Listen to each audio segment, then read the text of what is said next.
Today, we're going to make a fun program and let the screen do something cool.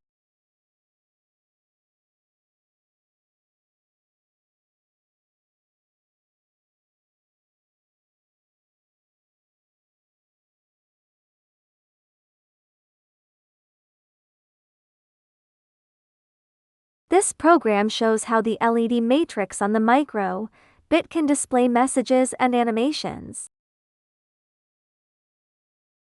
Here's how it works.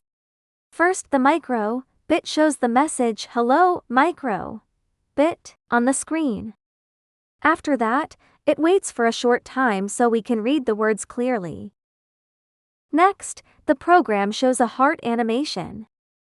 The heart appears and disappears again and again, just like a heartbeat. This happens for times, so you can see the effect clearly. The speed of the heartbeat is controlled by the pause time. If we change the number, the heart can beat faster or slower. Because everything is inside the forever block, the message and the hearts will keep repeating.